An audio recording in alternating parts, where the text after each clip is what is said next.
Um jovem de 20 anos morreu em um acidente esta manhã na rodovia Oswaldo Cruz. A vítima conduziu o carro que bateu de frente com um caminhão no quilômetro 18, trecho de Taubaté.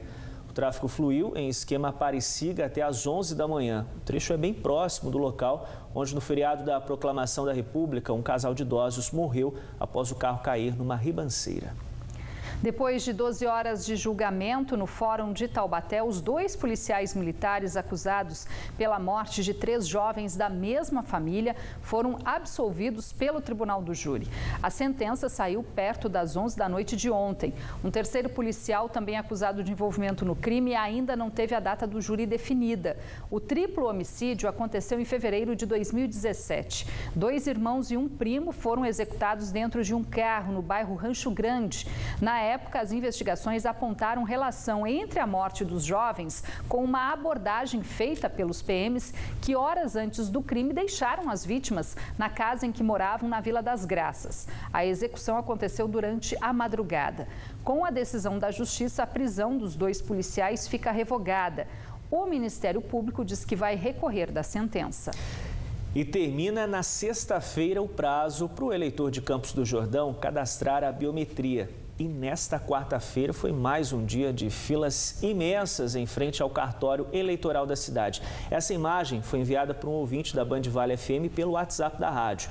Então você que ainda não cadastrou a biometria em Campos do Jordão já sabe que vai enfrentar nesses 2 últimos dias muita fila, né? Nas outras cidades da região, como São José dos Campos, onde 75% dos eleitores já fizeram o cadastro biométrico, o prazo termina em 20 dias. Deve ser liberado ainda hoje, segundo a Sabesp, a passagem de veículos na rua Felisbina de Souza Machado, no Jardim Imperial, em São José dos Campos. O trecho onde, no início do ano, uma cratera engoliu parte do asfalto e interditou 6 casas, esta semana passou por novos reparos após o surgimento de um buraco que assustou os moradores. Por nota, a Sabesp informou que concluiu ontem o conserto da rede coletora de esgoto, mas ainda não soube informar o que causou o deslocamento dessa rede. Recentemente, a Prefeitura entregou as obras de reparo no local que levaram meses para serem concluídas. O descarte irregular de entulho em São José dos Campos custa aos cofres públicos quase 4 milhões de reais por ano para a limpeza das áreas usadas como locais de despejo. Nesta conta entram os gastos com a mão de obra, destinação do material coletado e locação de máquinas. Só na semana passada, a Prefeitura flagrou 4 descartes irregulares nos bairros Campo dos Alemães e no Residencial Gaso. De acordo com a Secretaria de Manutenção da cidade, muitos materiais são jogados próximo aos PEVs, os pontos de entrega voluntária, o que levou a Guarda Municipal a fazer rondas frequentes nessas áreas para impedir essa prática ilegal. Por mês, quase 4 mil toneladas de entulho são recolhidas de áreas públicas da cidade.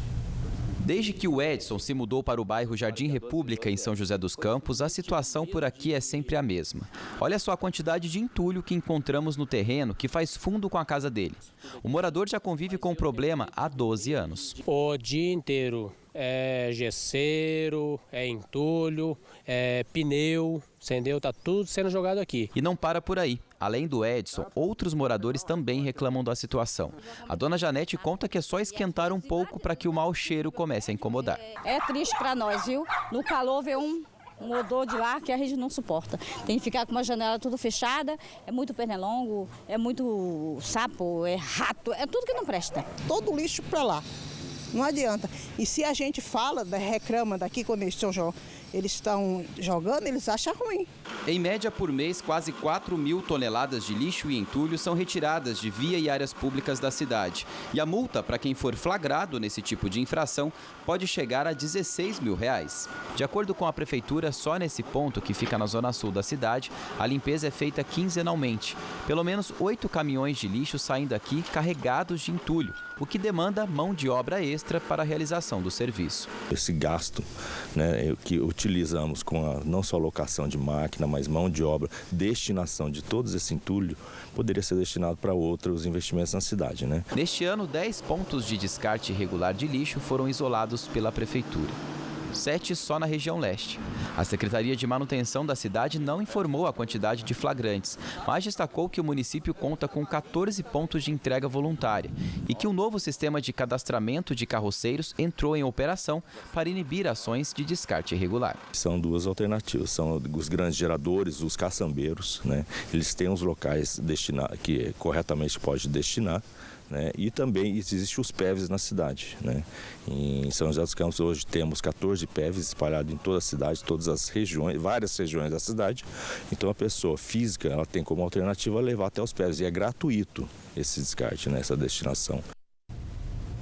Daqui a pouco, a partir das 7h20 da noite, Eduardo Oineg e Lana Canepa comandam o Jornal da Band com os principais fatos do Brasil e do mundo. Confira os destaques da edição de hoje. Olá, pessoal. Logo mais 7h20 da noite, vocês vão ver os detalhes sobre a chegada do corpo de Gugu Liberato ao Brasil, prevista para amanhã dessa quinta-feira, e o velório marcado para meio-dia na Assembleia Legislativa de São Paulo. No Rio Grande do Sul, o Tribunal Regional Federal da 4ª Região decidiu negar o pedido da defesa do ex-presidente Lula, manteve a condenação e aumentou a pena de 11 para 17 anos. Nós vamos mostrar também, Lana, os efeitos do aumento do dólar. Houve um aumento agora anunciado pela Petrobras do preço da gasolina. E um alerta para quem fez a redução de estômago. 30% dos pacientes voltam a comer compulsivamente. Quer saber os detalhes? Então não perca o Jornal da Band, é às 7h20. Vem com a gente. E ainda hoje no Band Cidade, no esporte, os preparativos das meninas do São José para a primeira partida da final do Campeonato Paulista de Futsal. A equipe busca o 6º título na competição. E ainda diversão no calor. Piscinas públicas de São José dos Campos estão ficando lotadas aí nos dias de sol forte. Agora, hora certa, 7h10.